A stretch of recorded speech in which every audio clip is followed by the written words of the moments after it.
Arsenal v Stoke City, 14th of September 1968. I fell in love with football as I was later to fall in love with women, suddenly, inexplicably, uncritically, giving no thought to the pain or disruption it would bring with it. In May 68, a date with connotations of course, but I'm still more likely to think of Jeff Astle than of Daniel Cohn-Bendit. Just after my 11th birthday, my father asked me if I'd like to go with him to the FA Cup final between West Brom and Everton. A colleague had offered him a couple of tickets. I told him that I wasn't interested in football, not even in the cup final. True, as far as I was aware, but perversely I watched the whole match on television anyway. A few weeks later, I watched the Man United v Benfica game, enthralled with my mum, and at the end of August I got up early to hear how United had got on in the final of the World Club Championship. I loved Bobby Charlton and George Best and Dennis Law with a passion that had taken me completely by surprise. It lasted 3 weeks, until my dad took me to Highbury for the first time. My parents were separated by 1968.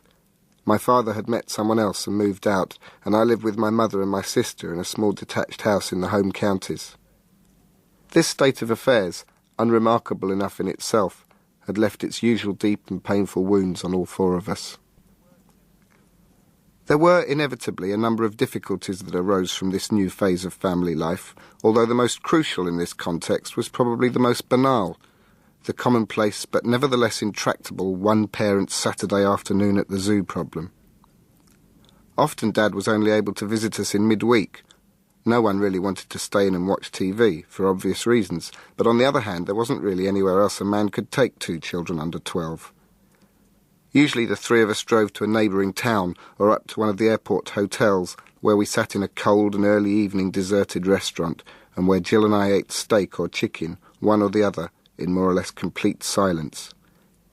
He must have been desperate to find something else to do with us, but the options in a commuter belt town between 6:30 and 9 on a Monday night were limited. That summer, Dad and I went to a hotel near Oxford for a week, where in the evenings we sat in a deserted hotel dining room and where I ate steak or chicken, one or the other, in more or less complete silence. After dinner we went to watch TV with the other guests and Dad drank too much. Things had to change. My father tried again with the football that September, and he must have been amazed when I said yes. I had never before said yes to any suggestion of his, although I rarely said no either.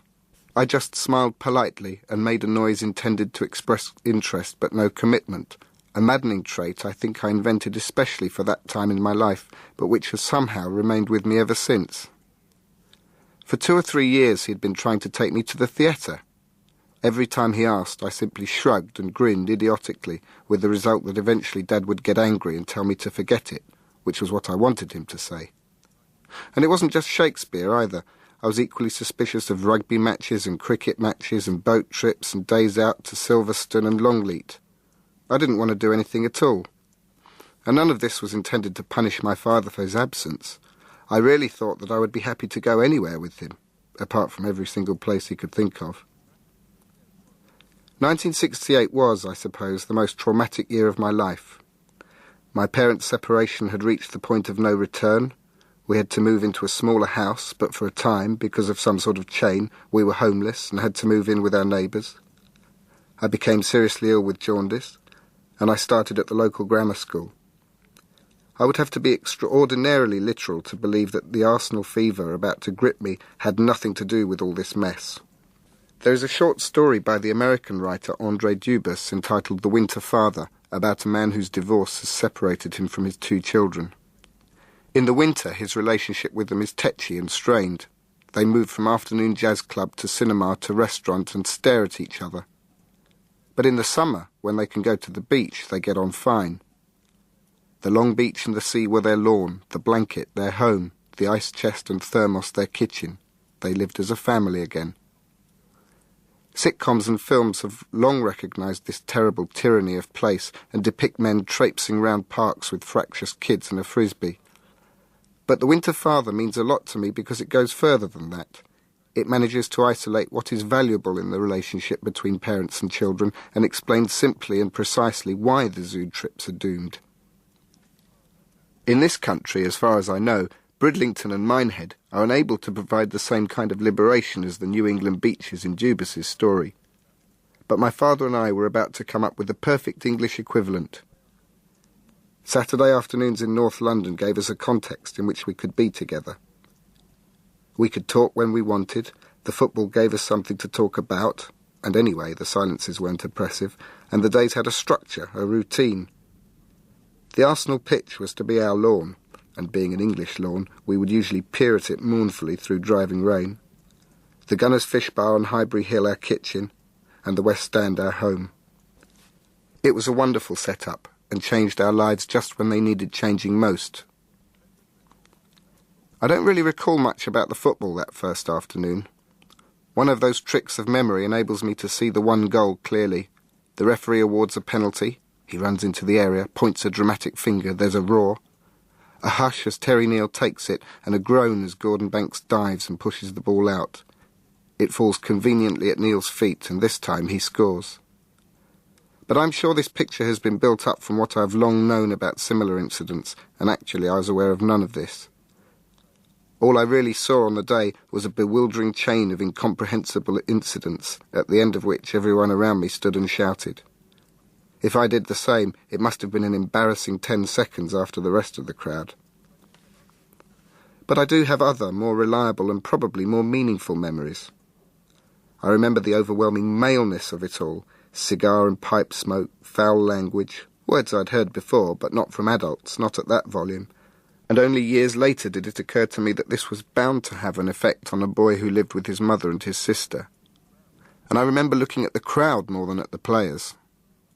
From where I was sitting, I could probably have counted 20,000 heads. Only the sports fan, or Mick Jagger or Nelson Mandela, can do that. My father told me that there were nearly as many people in the stadium as lived in my town, and I was suitably awed. It wasn't the size of the crowd that impressed me most, however, or the way that adults were allowed to shout the word "wanker" as loudly as they wanted without attracting any attention. What impressed me most was just how much most of the men around me hated, really hated, being there. As far as I could tell, nobody seemed to enjoy, in the way that I had understood the word, anything that happened during the entire afternoon. Within minutes of the kick-off, there was real anger. "You're a disgrace, Gould. He's a disgrace. 100 quid a week. 100 quid a week. They should give that to me for watching you." As the game went on, the anger turned into outrage and then seemed to curdle into sullen, silent discontent. Yes, I know all the jokes. What else could I have expected at Highbury? But I went to Chelsea and to Tottenham and to Rangers and saw the same thing, that the natural state of the football fan is bitter disappointment, no matter what the score. I think we Arsenal fans know, deep down, that the football at Highbury has not often been pretty, and that our reputation as the most boring team in the entire history of the universe is not, therefore, as mystifying as we pretend. Yet when we have a successful side, much is forgiven. The Arsenal team I saw on that afternoon had been spectacularly unsuccessful for some time. In fact, they had won nothing since the coronation, and this abject and unambiguous failure was simply rubbing salt into the fans' stigmata. Many of those around us had the look of men who had seen every game of every Barons season. The fact that I was intruding on a marriage that had gone disastrously sour lent my afternoon a particularly thrilling prurience. If it had been a real marriage, children would have been barred from the ground. One partner was lumbering around in a pathetic attempt to please, while the other turned his face to the wall, too full of loathing even to watch. Those fans who could not remember the 30s, although at the end of the 60s a good many of them could, when the club won 5 championships and 2 FA Cups, could remember the Comptons and Joe Mercer from just over a decade before. The stadium itself, with its beautiful Art Deco stands and its Jacob Epstein busts, seemed to disapprove of the current mob even as much as my neighbours did. I'd been to public entertainments before, of course. I'd been to the cinema and the pantomime and to see my mother sing in the chorus of the White Horse Inn at the town hall. But that was different. The audiences I'd hitherto been a part of paid to have a good time, and though occasionally one might spot a fidgety child or a yawning adult, I hadn't ever noticed faces contorted by rage or despair or frustration. Entertainment as pain was an idea entirely new to me, and it seemed to be something I'd been waiting for. It might not be too fanciful to suggest that it was an idea which shaped my life.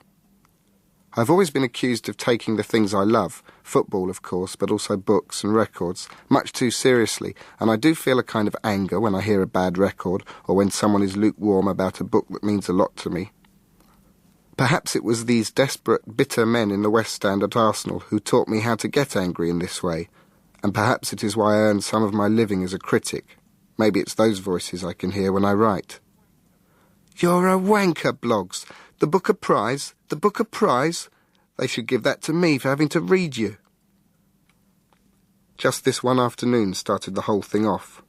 There was no prolonged courtship, and I can see now that if I'd gone to White Hart Lane or Stamford Bridge, the same thing would have happened, so overwhelming was the experience the first time.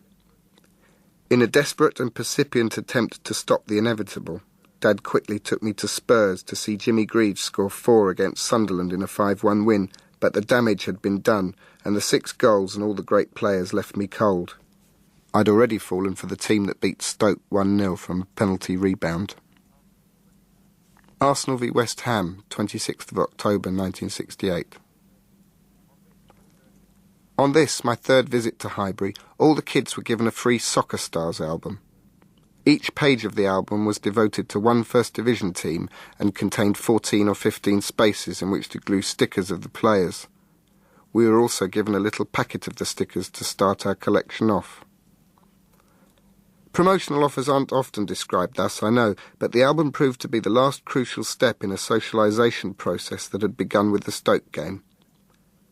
The benefits of liking football at school were simply incalculable, even though the games master was a Welshman who once memorably tried to ban us from kicking a round ball even when we got home.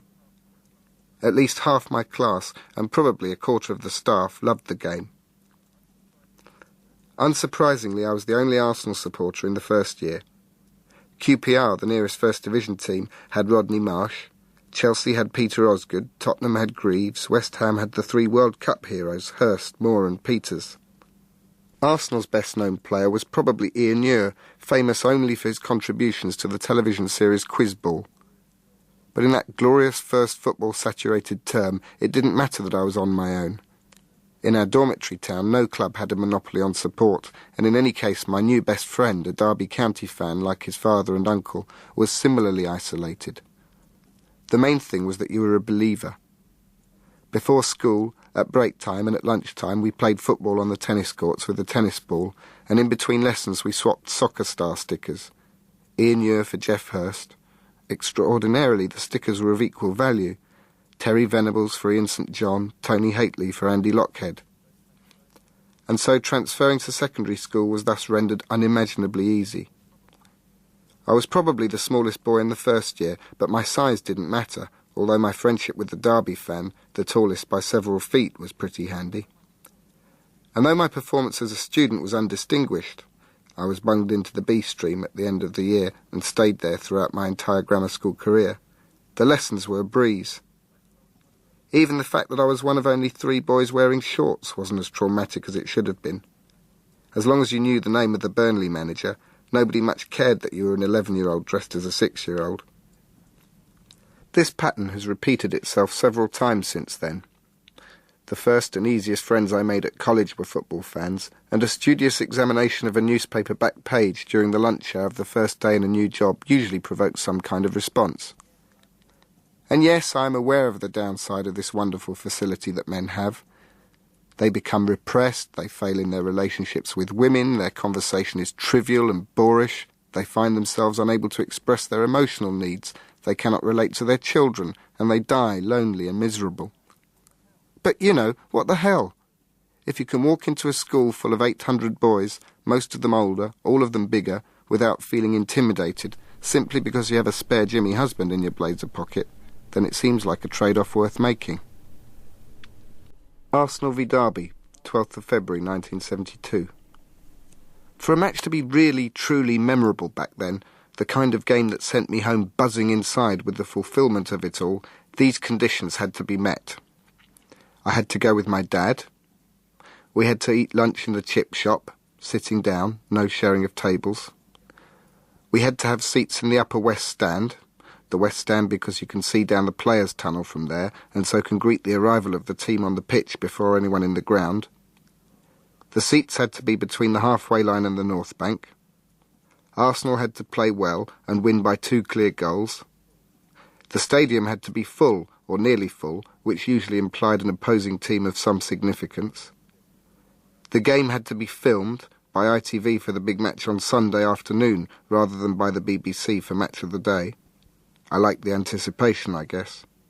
And Dad had to be wearing warm clothes. He often travelled over from France without an overcoat, forgetting that his Saturday afternoon was likely to be spent in sub-zero temperatures, and his discomfort was so violent that I felt guilty insisting that we stayed right until the final whistle. I always did insist, however, and so when we reached the car he was often so cold that he could hardly speak. I felt bad about it, but not bad enough to risk missing a goal. These were enormous demands, and it is hardly surprising that everything came together just the once, as far as I'm aware, for this game against Derby in 1972, when an Alan Ball-inspired Arsenal beat the eventual league champions 2-0 with 2 Charlie George goals, one a penalty and the other a superb diving header.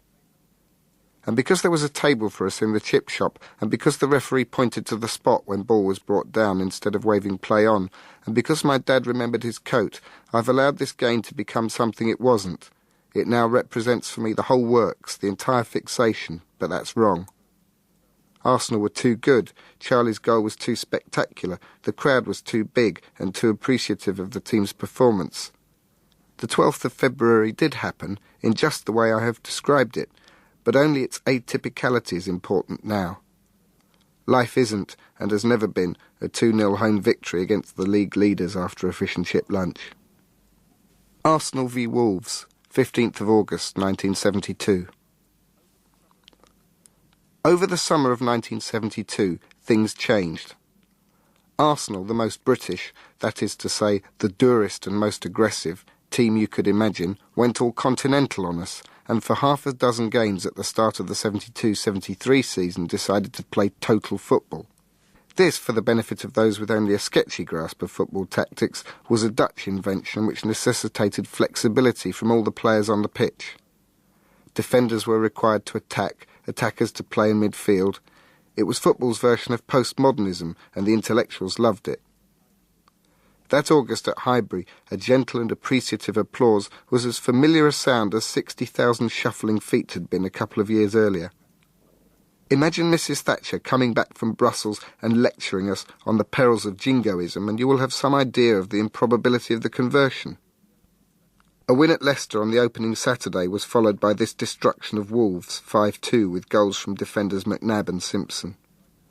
"I've never been so excited by an Arsenal performance," said the man in the Daily Mail the next morning. "Arsenal have genuinely changed their nature," said the Telegraph. "The old hardness and obsessive search for the heads of the strikers have disappeared. Instead, as hapless Wolves discovered, there is a new inventiveness and improvisation." For the first, but certainly not the last time, I began to believe that Arsenal's moods and fortunes somehow reflected my own. It wasn't so much that we were both playing brilliantly and winning, although my 2 recent O-level passes were all the proof I needed that I was a genuine Championship of Life contender. More that during the summer of 1972, my life seemed to me to have become suddenly and bewilderingly exotic, and my team's mysterious adoption of a flamboyant continental style was perfectly and inexplicably analogous. Everything about the Wolves game was disorienting. The 5 goals, the quality of the passing, Alan Ball was outstanding, the purr of the crowd, the genuine enthusiasm of a normally hostile press. And I watched all this from the Lower East Stand with my father and my stepmother, a woman I had met just a few weeks earlier and whom I had previously always thought of, when I had thought of her at all, simply as the enemy. In the 4 or 5 years since my parents' separation, I had asked my father almost nothing about his personal life. Part of this was understandable. Like most kids, I possessed neither the vocabulary nor the nerve to talk about things like this. Another part of it was not quite as easy to explain, and had more to do with the fact that none of us ever referred to what had happened, if we could possibly avoid doing so. Even though I was aware that there had been another woman when my father left, I never asked him about her. My picture of my father was therefore curiously incomplete. I knew that he worked and that he lived abroad, but I never attempted to envision any sort of life for him. He took me to football, asked me about school, and then disappeared for another couple of months into some sort of unimaginable limbo. It was inevitable that sooner or later I would be made to confront the fact that Dad, like all of us, had another, fuller context. That confrontation eventually occurred in the early summer of 1972, when I discovered that my father and his second wife were the parents of 2 small children. In July, the amazing news still undigested, I went to visit the undreamt-of family at their home in France. The fact that this setup had hitherto been concealed from me meant that there had been none of the gradual accumulation of detail that usually occurs in such cases.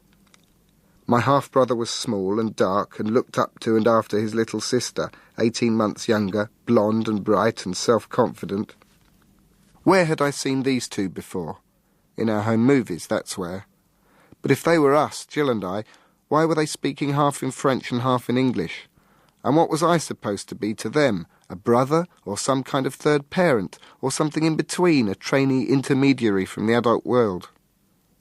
And how come there was a swimming pool and a permanent supply of Coke in the fridge? I loved it and I hated it, and I wanted to go home on the next plane, and I wanted to stay for the rest of the summer. When I did get back, I had to invent a modus vivendi that would do me for the next few years, a task I thought best accomplished by ensuring that the new world was never ever mentioned in the old, although it wouldn't have achieved much to complain about the absence of a swimming pool in our tiny back garden in any case. Thus one huge and important part of my life was kept entirely and pacifically separate from another, an arrangement perfectly designed to produce mendacity, self-delusion and schizophrenia in an already confused teenager. When my stepmother sat down next to me at Highbury for the Wolves game, it was as if Elsie Tanner had walked into the Crossroads Motel. The appearance of an inhabitant from one world at the centre of the other somehow drained the reality out of both. And then Arsenal started to bang inch-perfect passes along the ground all over the pitch, and our defenders popped up in the opposing penalty area to lob the opposing goalkeeper with Cruyff-like precision and delicacy, and my suspicion that this was a world gone mad was confirmed. I was sitting with the enemy, Arsenal thought they were Holland, and if I had looked carefully, I would surely have seen pigs floating serenely over the clock end. A couple of months later, we got thumped 5-0 at Derby, and immediately reverted to our old, dogged and reassuring ways. The fact that the experiment had been so brief seemed to reinforce the impression that it had all been a particularly ingenious metaphor, invented for my benefit, and abandoned the moment I had understood it. Crystal Palace v Liverpool, October 1972. I have learnt things from the game. Much of my knowledge of locations in Britain and Europe comes not from school, but from away games or the sports pages, and hooliganism has given me both a taste for sociology and a degree of fieldwork experience. I have learnt the value of investing time and emotion in things I cannot control, and of belonging to a community whose aspirations I share completely and uncritically. And on my first visit to Selhurst Park with my friend Frog, I saw a dead body, still my first, and learnt a little bit about, well, life itself. As we walked towards the railway station after the game, we saw the man lying in the road, partially covered by a raincoat, a purple and blue palace scarf around his neck. Another, younger man was crouched over him, and the two of us crossed the road and went to have a look. "Is he all right?" Frog asked. The man shook his head. "No, dead. I was just walking behind him and he keeled over." He looked dead. He was grey and, as far as we were concerned, unimaginably motionless. We were impressed. "Who done him? Scousers?" At this point the man lost patience. "No, he's had a heart attack, you little prats. Now F off." And we did, and that was the end of the incident. But it has never been very far away from me since then, my one and only image of death. It is an image which instructs. The palace scarf, a banal and homely detail. The timing, after the game, but mid-season. the stranger paying distressed but ultimately detached attention, and, of course, the two idiotic teenagers, gawping at a tiny tragedy with unembarrassed fascination, even glee. It worries me, the prospect of dying in mid-season like that, but of course, in all probability, I will die sometime between August and May. We have the naive expectation that when we go, we won't be leaving any loose ends lying around. We will have made our peace with our children, left them happy and stable, and we will have achieved more or less everything that we wanted to with our lives. It's all nonsense, of course, and football fans contemplating their own mortality know that it is all nonsense. There will be hundreds of loose ends. Maybe we will die the night before our team appears at Wembley, or the day after a European Cup first leg match, or in the middle of a promotion campaign or a relegation battle, and there is every prospect, according to many theories about the afterlife, that we will not be able to discover the eventual outcome. The whole point about death, metaphorically speaking, is that it is almost bound to occur before the major trophies have been awarded. The man lying on the pavement would not, as Frog observed on the way home, discover whether Palace stayed up or not that season, nor that they would continue to bob up and down between the divisions over the next 20 years, that they would change their colours half a dozen times, that they would eventually reach their first FA Cup final, or that they would end up running around with the legend Virgin plastered all over their shirts. That's life, though. I do not wish to die in mid-season, but on the other hand, I am one of those who would, I think, be happy to have my ashes scattered over the Highbury pitch, although I understand that there are restrictions. Too many widows contact the club, and there are fears that the turf would not respond kindly to the contents of urn after urn. It would be nice to think that I could hang around inside the stadium in some form and watch the first team one Saturday, the reserves the next.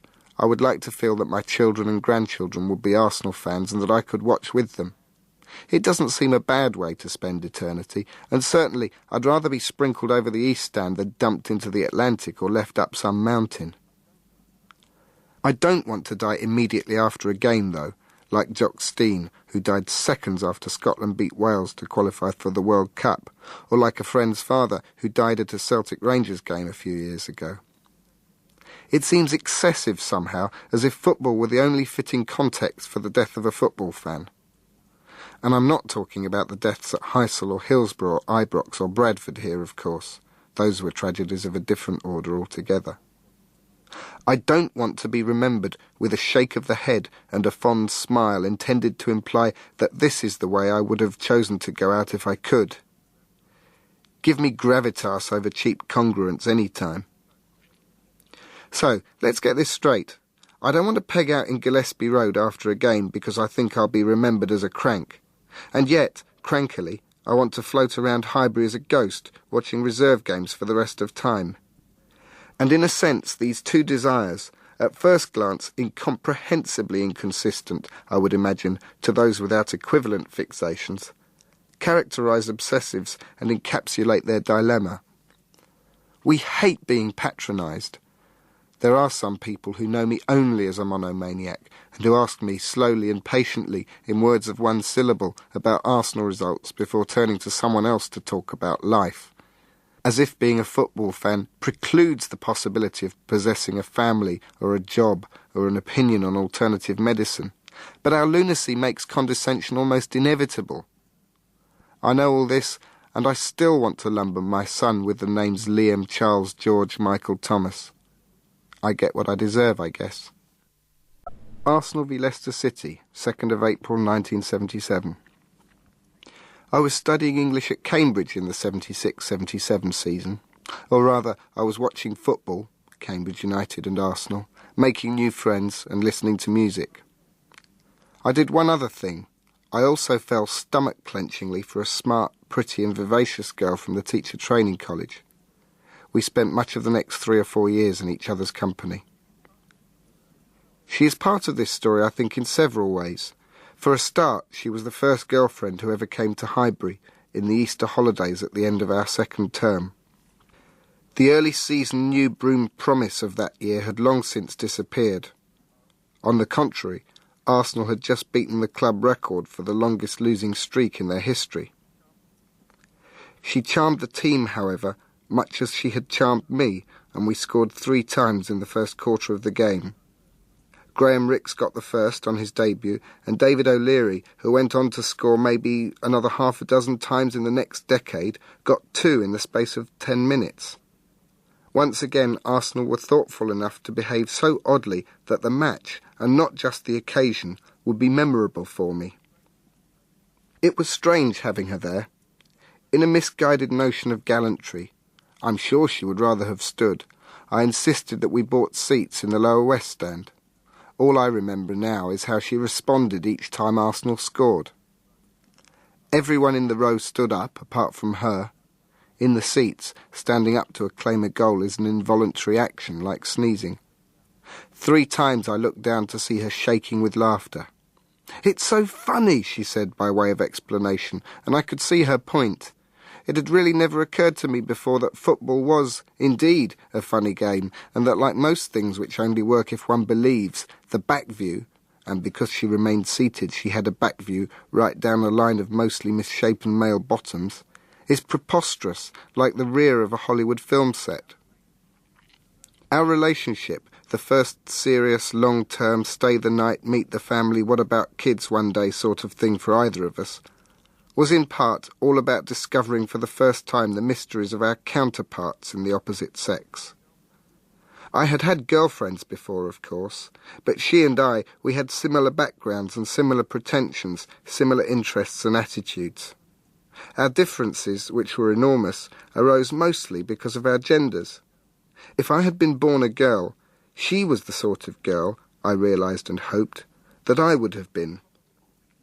It was probably for this reason that I was so intrigued by her tastes and whims and fancies, and her belongings induced in me a fascination for girls' rooms that continued for as long as girls had rooms. Now I'm in my 30s, they don't have rooms anymore. They have flats or houses, and they are often shared with a man anyway. It is a sad loss. Her room helped me to understand that girls were much quirkier than boys, a realisation that stung me. She had a collection of Yevtushenko's poems. Who the hell was Yevtushenko? And unfathomable obsessions with Anne Boleyn and the Brontes. She liked all the sensitive singer-songwriters and was familiar with the ideas of Germaine Greer. She knew a little about paintings and classical music, knowledge gleaned from somewhere outside the A-level syllabus. How had that happened? How come I had to rely on a couple of Chandler paperbacks and the first Ramones album to provide me with some kind of identity? Girls' rooms provided countless clues to their character and background and tastes. Boys, by contrast, were as interchangeable and unformed as feti, and their rooms, apart from the odd Athena poster here and there, were as blank as the womb. It is true to say that most of us were defined only by the number and extent of our interests. Some boys had more records than others, and some knew more about football. Some were interested in cars or rugby. We had passions instead of personalities, predictable and uninteresting passions at that, passions which could not reflect and illuminate us in the way that my girlfriends did. And this is one of the most inexplicable differences between men and women. I have met women who love football and go to watch a number of games a season, but I've not yet met one who would travel to Plymouth on a Wednesday night for a cup replay. And I've met women who love music, but I've never met a woman with a huge and ever-expanding and neurotically alphabeticized record collection. They always seem to have lost their records, or to have relied on somebody else in the house, a boyfriend, a brother, a flatmate, usually a male, to have provided the physical details of their interests. Men cannot allow that to happen. I am aware sometimes, in my group of Arsenal-supporting friends, of an understated but noticeable jockeying. None of us likes to be told something about the club that we didn't know, an injury to one of the reserves, say, or an impending alteration to the shirt design, something crucial like that, by any of the others. I'm not saying that the anally retentive woman does not exist, but she is vastly outnumbered by her masculine equivalent. And while there are women with obsessions, they are usually, I think, obsessive about people, or the focus for their obsession changes frequently. It is perhaps no wonder that my girlfriend wanted to come to Highbury. There wasn't really very much else of me. she'd listened to my Ramones album. Or at least nothing that I'd yet discovered and extracted. I did have things that were mine. My friends, my relationships with my mum and dad and my sister, my music, my love for cinema, my sense of humour. But I couldn't see that they amounted to very much that was individual. Not in the way that her things were individual. But my solitary and intense devotion to Arsenal and its attendant necessities, well, at least it had an edge to it and gave me a couple of features other than a nose, 2 eyes and a mouth. Arsenal v Nottingham Forest, 5th of May 1980. For a year I had lived with the possibility of Liam Brady's transfer to another club, in the same way that, in the late 50s and early 60s, American teenagers had lived with the possibility of the impending apocalypse. I knew it would happen, and yet hoped it didn't. I fretted about it daily, read all the papers scrupulously for hints that he might sign a new contract, studied his on-field relationship with the other players at the club carefully, in case it revealed signs of bonds too strong to be broken.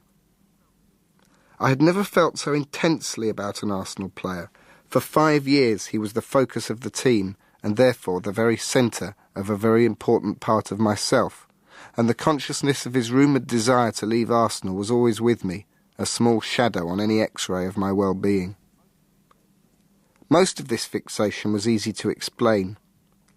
Brady was a midfield player, a passer, and Arsenal haven't really had one since he left. It might surprise those who have a rudimentary grasp of the rules of the game to learn that a First Division football team can try to play football without a player who can pass the ball, but it no longer surprises the rest of us. Managers, coaches, and therefore players now favour alternative methods of moving the ball from one part of the field to another, the chief of which is a sort of wall of muscle strung across the halfway line in order to deflect the ball in the general direction of the forwards. Most, indeed all, football fans regret this. I think I can speak for all of us when I say that we used to like passing, that we felt that on the whole it was a good thing. It was nice to watch, football's prettiest accessory. But managers seemed to feel that it was a lot of trouble, and therefore stopped bothering to produce any players who could do it. There are still a couple of passers in England, but then there are still a number of blacksmiths.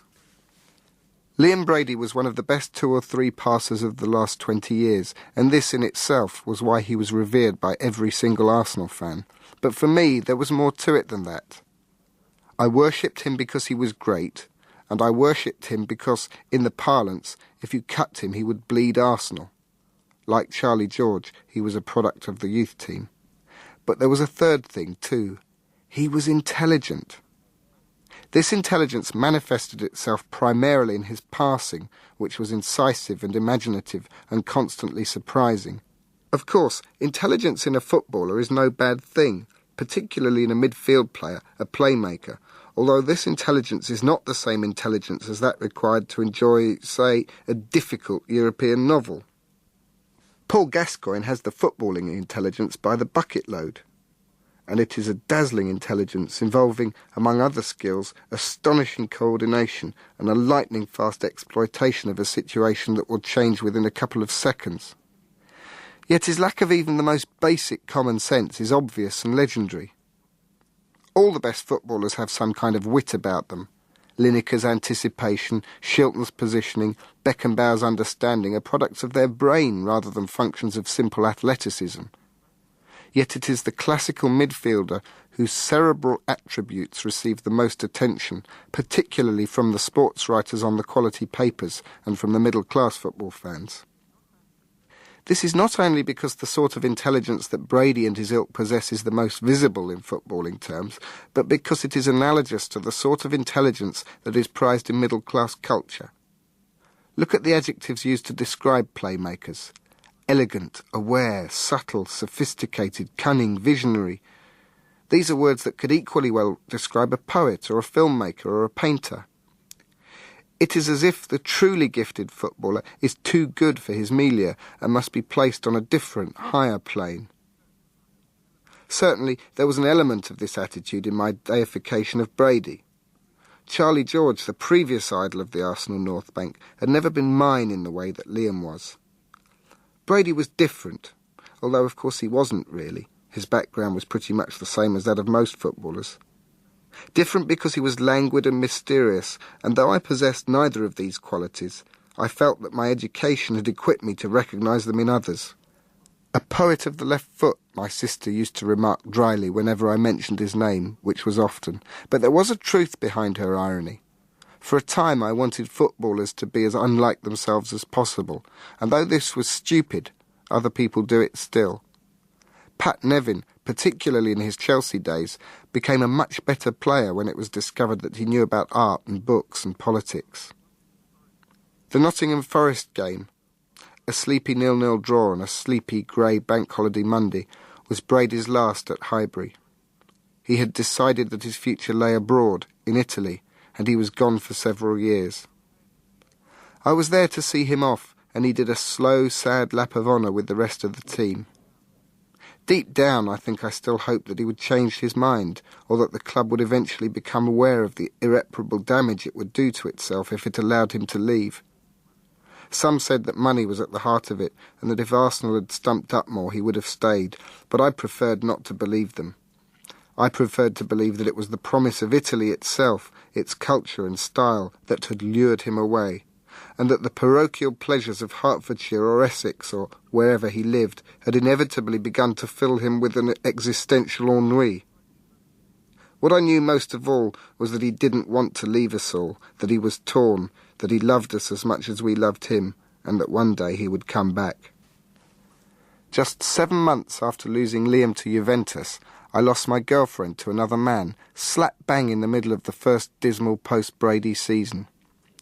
And though I knew which loss hurt the most, Liam's transfer induced regret and sadness, but not, thankfully, the insomnia and nausea and impossible bitterness of a 23-year-old broken heart. I think that in some strange way she and Liam got muddled up in my mind. The two of them, Brady and the lost girl, haunted me for a long time, 5 or 6 years maybe, so in a way it was predictable that one ghost should melt into the other. After Brady had gone, Arsenal tried out a string of midfield players, some of them competent, some not, all of them doomed by the fact that they weren't the person they were trying to replace. And I had a string of relationships over the next 4 or 5 years, some serious, some not. The parallels were endless. I knew, of course, that the bouts of vicious, exhausting depression that afflicted me in the early to mid-80s were not caused either by Brady or the lost girl. They were to do with something else, something much more difficult to comprehend, and something that must have been in me for much longer than either of these two blameless people. But during these terrifying downs, I would think back to times when I'd last felt happy, fulfilled, energetic, optimistic. And she and Brady were a part of these times. They weren't entirely responsible for them, but they were very much there during them, and that was enough to turn these two love affairs into the twin supporting pillars of a different, enchanted age. We never did replace him satisfactorily, but we found different people with different qualities. It took me a long time to realise that this is as good a way of coping with loss as any. Tottenham v Arsenal, 4th of March 1987. If this book has a centre, then it is here, on the Wednesday night in March 87 that I travelled from a psychiatrist's office in Hampstead to White Hart Lane in Tottenham to see a Littlewoods Cup semi-final replay. I didn't plan it that way, of course. The trip to Hampstead had been arranged well before a replay became necessary. But now, when I'm attempting to explain why football has managed to slow me down and speed me up, and how Arsenal and I got all mixed up together in my head, this particular conjunction looks implausibly neat. It is easier to explain why Arsenal and Spurs needed a replay than it is to explain why I needed a psychiatrist, so I shall begin there. The two legs of the semi-final had produced an aggregate score of 2-2, and even extra time on the Sunday at White Hart Lane had failed to push one of the teams over the edge and out of the competition, although 4 measly goals in 3.5 hours of football is an inadequate indicator of the draining drama of the two games. In the first one, at Highbury, Clive Allen celebrated his typically predatory piece of finishing in the first half by leaping into the air and landing flat on his back from a height of about 5 feet, one of the most eccentric expressions of joy I have ever seen. and Paul Davis missed an open goal from less than 6 inches, and Hoddle hit the bar with a brilliant curling free kick, and poor Gus Caesar, Arsenal's thin squad was being stretched to the point of disaster, tormented beyond all dignity by Waddle, had to be replaced by the only other player we had available, a young man called Michael Thomas, who had never played in the first team before. And in the second game, Allen scored again early on, so Spurs were 2-0 up on aggregate and had 4 other one-on-ones with Lukic as Arsenal pushed forward and missed them all. And at half-time, the Spurs announcer told the Spurs fans how they could apply for tickets for the final at Wembley, a misguided and provocative moment of extreme smugness that served to awake and enrage the subdued Arsenal fans. And we heard later the team, who heard the tannoy message in the dressing room, to the extent that when our players came out for the second half, they were met with a proud and defiant roar, and thus inspired the team bravely inched their way back into the game. And even though on paper Adams, Quinn, Hayes, Thomas and Rocastle were no match for Waddle, Hoddle, Ardiles, Goff and Allen, first Viv Anderson scrappily, and then Niall refulgently scored to push the game into extra time. We should have won in the extra 30 minutes. Tottenham were in pieces and both Hayes and Nicholas could have finished them off. But given the number of chances Tottenham had had over the 2 games and our 2-goal deficit with 3/4 of the tie gone, a replay was better than anything we had dared hope for. After the game, George came onto the pitch and tossed a coin to decide the venue for the deciding match, and when he looked over towards us and pointed straight down at the White Hart Lane mud to indicate that he had lost the call, the Arsenal fans roared again. We'd beaten Spurs twice at their place in the space of a few weeks. The league game at the beginning of January finished 2-1, and had only managed a draw and a defeat against them at Highbury. We would all be back on Wednesday. This, then, is how the replay came about. Football is easy like that. And if you want to know how we came to be in the Littlewoods Cup semi-final, then that's easy too. We'd beaten Forest at Highbury in the quarter-final, and before that Manchester City and Charlton and Huddersfield over 2 legs in the second round, and before Huddersfield there was nothing at all. The contrast between the strong, clean, straight lines of a cup run and the messy, tangled, overgrown paths of a life is plangent. I wish I could draw one of those big knockout trophy diagrams to show how I'd ended up playing on the unfamiliar turf of a Hampstead psychiatrist's carpet. The best I can do is as follows. In the spring of 1986, I had become frustrated beyond patience by my inability to find, even 7 years after leaving college, a job I wanted to do, and by my failure, 6 years after losing the lost girl, to hold down any kind of permanent, healthy relationship, although temporary and sickly relationships, usually involving some kind of third party, were a dime a dozen. And as I had spent a lot of time talking to the principal of my language school, a man who was then training to become a Jungian therapist and had become interested in what he had to say about the value of therapy, I somehow ended up going to see a lady in Bounds Green once a week. Huge parts of me didn't like going. Had Willie Young ever bothered with therapy? Or Peter Storey? Or Tony Adams? Yet every Thursday I sat in a big armchair, flicking the leaves of the rubber plant that dangled over my head and trying to talk about my family and my jobs and my relationships and, as often as not, Arsenal. And after a few months of this leaf flicking, some sort of lid blew off somewhere, and I lost the last few pieces of the spurious muddle-through optimism that had been sustaining me for the previous few years. Like most depressions that plague people who have been more fortunate than most, I was ashamed of mine because there appeared to be no convincing cause for it. I just felt as though I had come off the rails somewhere. I had no idea at what point this might have happened. Indeed, I wasn't even sure which rails these were.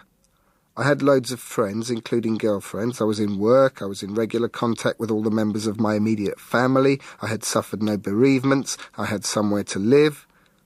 I was still on all the tracks that I could think of, so what, precisely, was the nature of the derailment? All I know is that I felt inexplicably unlucky, cursed in some way that would not be immediately apparent to anyone without a job or a lover or a family.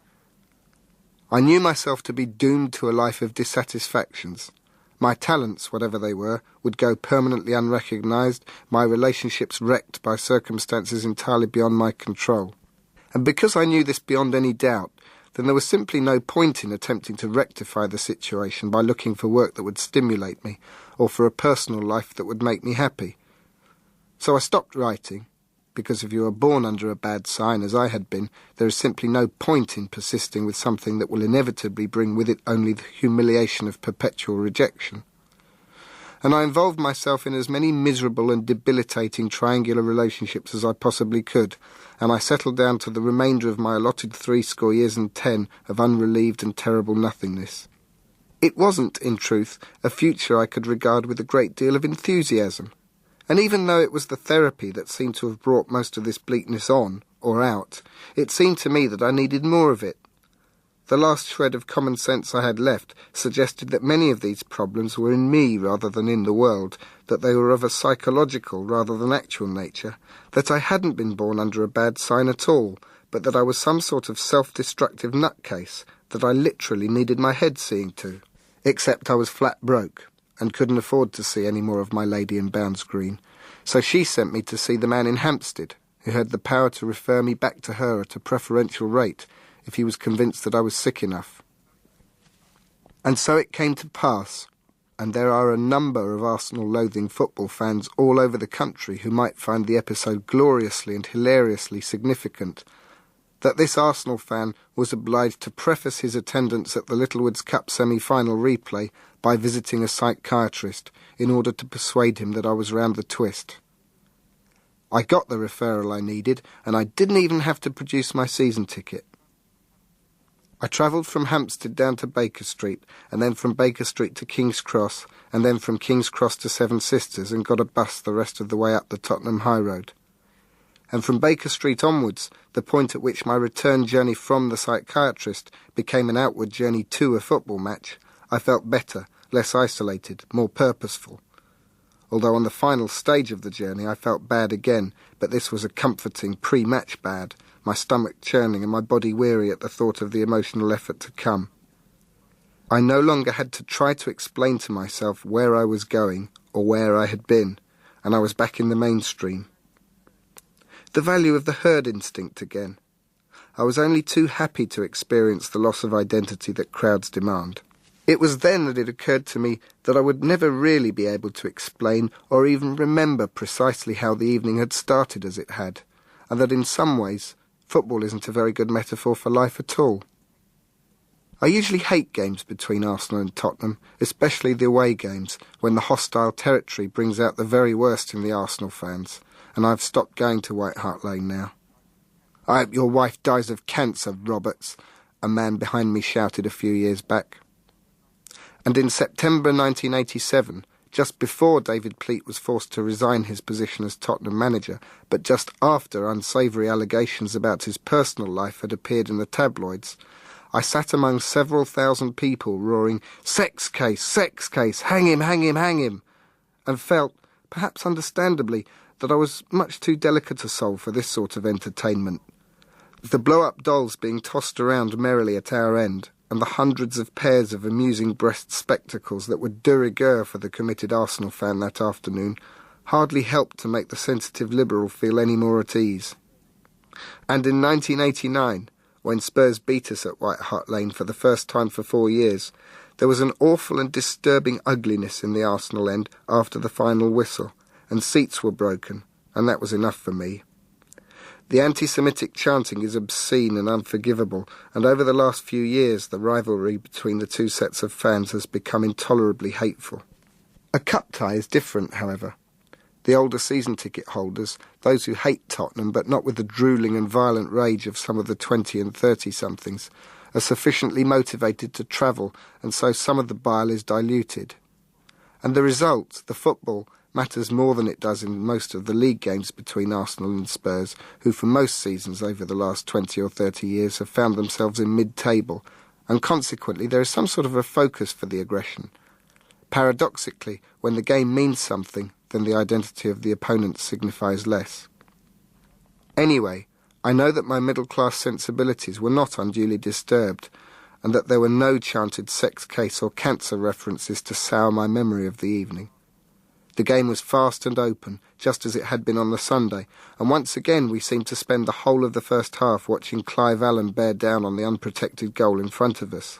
But the longer it went on, the more I feared for Arsenal.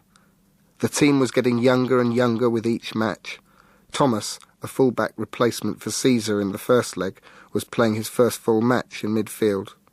And though it was 0-0 at half-time, Alan finally scored, right at the beginning of the second half. And shortly afterwards Nicholas was stretchered off, and Ian Allinson, a trier but hardly the man to save the match, had to come on, and it was all up.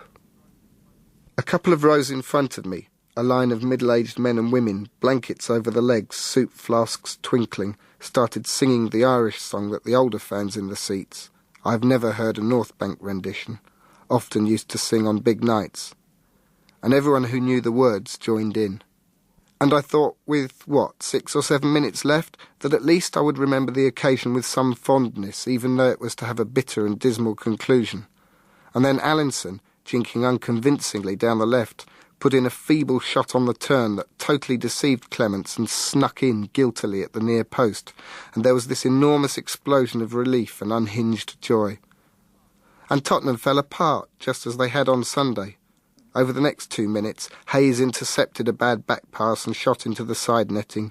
Thomas grooved his way through to the edge of the area with the sort of insouciance we later come to love and hate, and shot just past the post.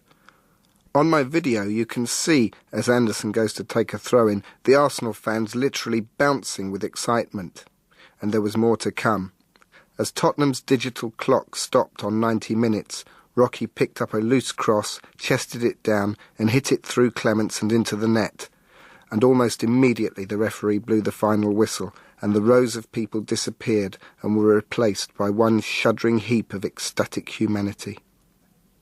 It was the second of 3 or 4 lifetime football moments where my delirium was such that I had no idea what I was doing, where everything went blank for a few moments. I know that an old man behind me grabbed me around the neck and wouldn't let go, and that when I returned to a state approaching normal consciousness, the rest of the stadium was empty, save for a few Tottenham fans who stood watching us, too stunned and sick to move.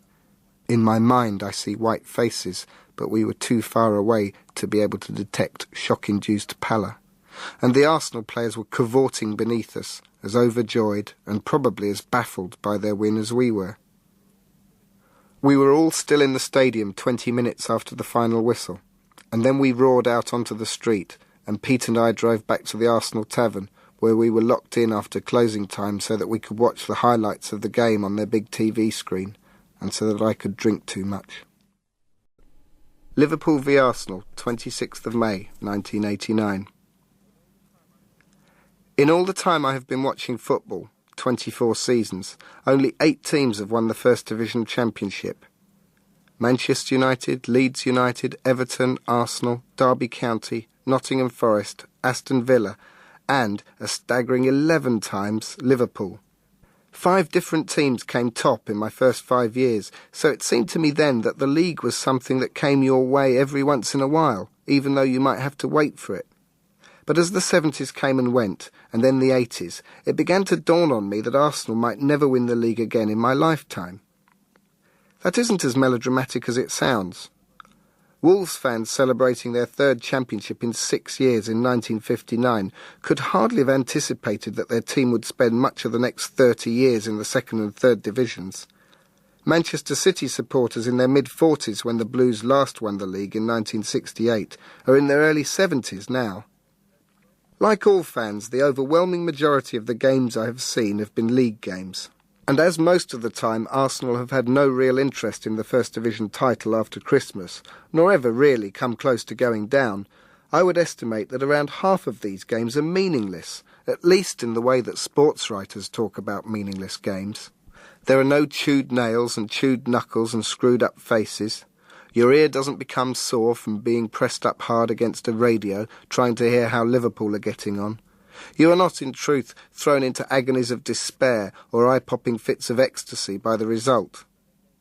Any meaning such games throw up are the ones that you, rather than the First Division table, bring to them. And after maybe 10 years of this, the Championship becomes something you either believe in or you don't, like God. You concede that it's possible, of course, and you try to respect the views of those who have managed to remain credulous. Between approximately 1975 and 1989 I didn't believe. I hoped at the beginning of each season. And a couple of times, the middle of the 86-87 season, for example, when we were top for 8 or 9 weeks, I was almost lured out of my agnostic's cave.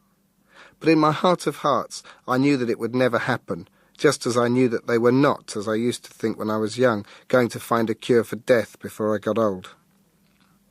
In 1989, 18 years after the last time Arsenal had won the league, I reluctantly and foolishly allowed myself to believe it was, after all, possible that Arsenal could win the championship.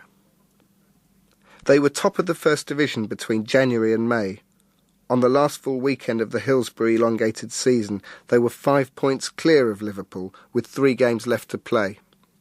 Liverpool had a game in hand, but the accepted wisdom was that Hillsborough and its attendant strains would make it impossible for them to keep winning, and 2 of Arsenal's 3 games were at home to weaker teams. The other was against Liverpool, away, a game that would conclude the First Division season. No sooner had I become a born-again member of the Church of the Latter-day Championship Believers, however, than Arsenal ground to a catastrophic halt.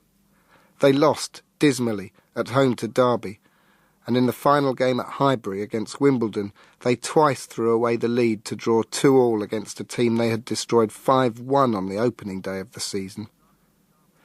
It was after the Derby game that I raged into an argument with my partner about a cup of tea, but after the Wimbledon game I had no rage left, just a numbing disappointment. For the first time I understood the women in soap operas who have been crushed by love affairs before and can't allow themselves to fall for somebody again. I had never before seen all that as a matter of choice, but now I too had left myself nakedly exposed when I could have remained hard and cynical. I wouldn't allow it to happen again, never, never, ever, and I'd been a fool, I knew that now, just as I knew it would take me years to recover from the terrible disappointment of getting so close and failing. It wasn't quite all over. Liverpool had 2 games left, against West Ham and against us, both at Anfield. Because the 2 teams were so close, the mathematics of it all were peculiarly complicated. Whatever score Liverpool beat West Ham by, Arsenal had to halve. If Liverpool won 2-0, we would have to win 1-0, and so on. In the event, Liverpool won 5-1, which meant that we needed a 2-goal victory. "You haven't got a prayer, Arsenal," was the back page headline of the Daily Mirror. I didn't go to Anfield. The fixture was originally scheduled for earlier in the season, when the result wouldn't have been so crucial, and by the time it was clear that this game would decide the championship, the tickets had long gone. In the morning I walked down to Highbury to buy a new team shirt, just because I felt I had to do something, and though admittedly wearing a shirt in front of a television set would not, on the face of it, appear to offer the team an awful lot of encouragement, I knew it would make me feel better. Even at noon, some 8 hours before the evening kick-off, there were already scores of coaches and cars around the ground, and on the way home I wished everyone I passed good luck. Their positivity, 3-1, 2-0, no trouble, even a breezy 4-1, on this beautiful May morning made me sad for them, as if these chirpy and bravely confident young men and women were off to the Somme to lose their lives, rather than to Anfield to lose, at worst, their faith. I went to work in the afternoon and felt sick with nerves despite myself. Afterwards I went straight round to an Arsenal-supporting friend's house just a street away from the North Bank to watch the game. Everything about the night was memorable, right from the moment when the teams came onto the pitch and the Arsenal players ran over to the Kop and presented individuals in the crowd with bunches of flowers. And as the game progressed, and it became obvious that Arsenal were going to go down fighting, it occurred to me just how well I knew my team, their faces and their mannerisms, and how fond I was of each individual member of it. Merson's gap-toothed smile and tatty soul-boy haircut, Adams's manful and endearing attempts to come to terms with his own inadequacies, Rocastle's pumped-up elegance, Smith's lovable diligence. I could find it in me to forgive them for coming so close and blowing it.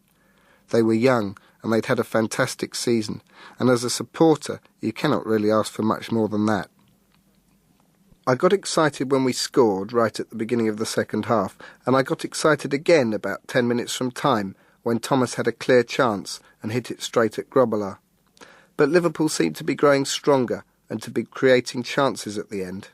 And finally, with the clock in the corner of the TV screen showing that the 90 minutes had passed, I got ready to muster a brave smile for a brave team.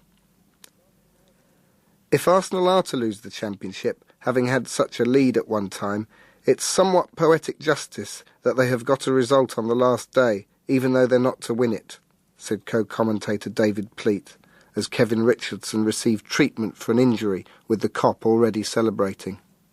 They will see that as scant consolation, I should think, David, replied Brian Moore. Scant consolation indeed for all of us. Richardson finally got up, 92 minutes gone now, and even managed a penalty area tackle on John Barnes. Then Lukic bowled the ball out to Dixon, Dixon on inevitably to Smith, a brilliant Smith flick on, and suddenly, in the last minute of the last game of the season, Thomas was through, on his own, with a chance to win the Championship for Arsenal.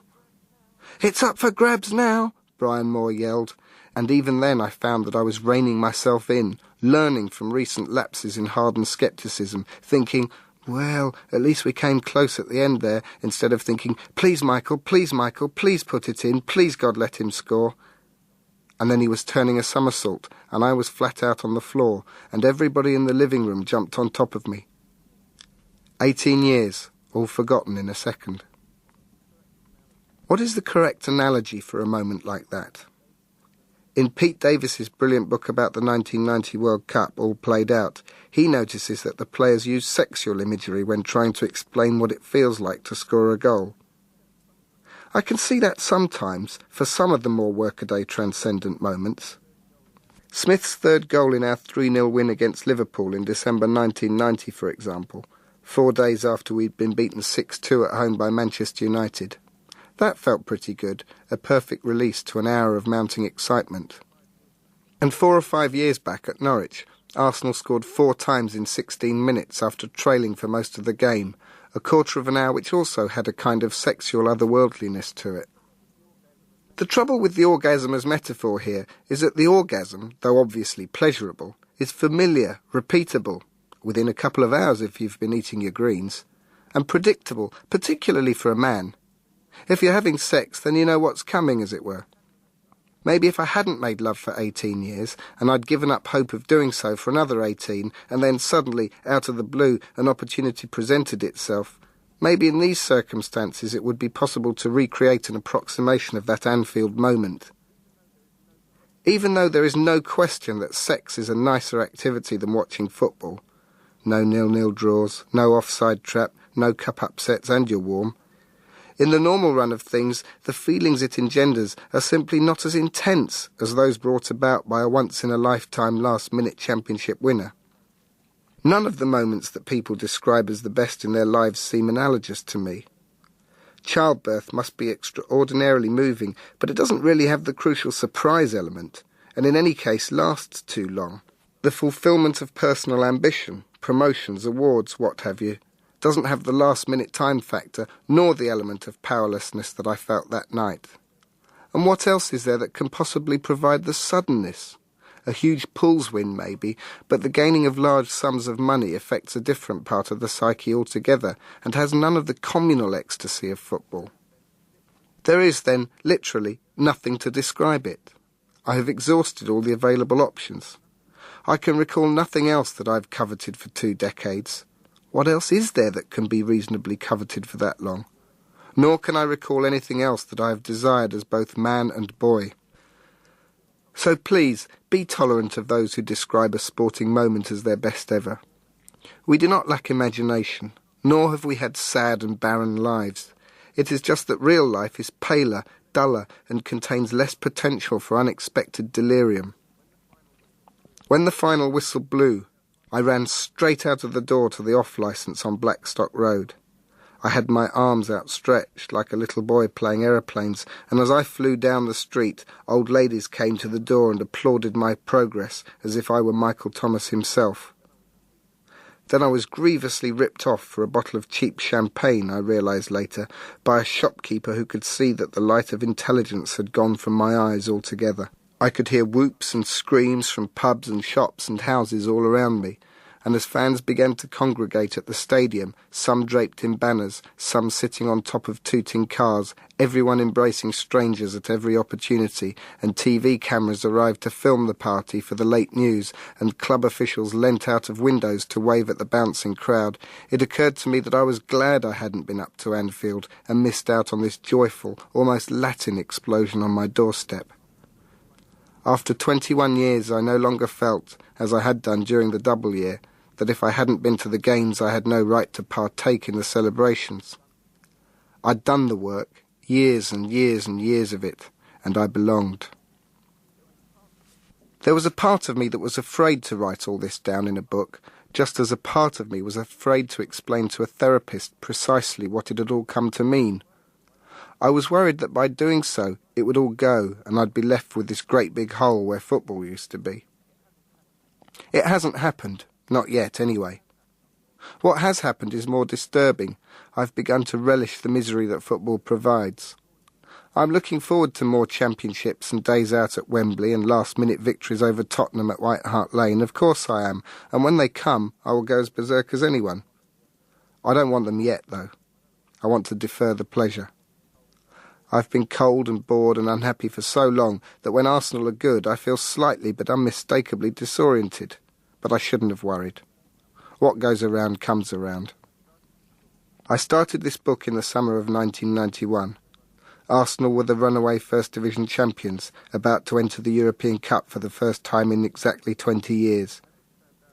As it turned out, however, the European Cup campaign didn't last long, and we dropped out of the running for the championship. And then, unbelievably and cataclysmically, we were knocked out of the FA Cup by Wrexham, who had the previous season finished bottom of the 4th Division, as Arsenal finished top of the 1st. Against Aston Villa, 1 week after Wrexham, my whole life flashed before my eyes.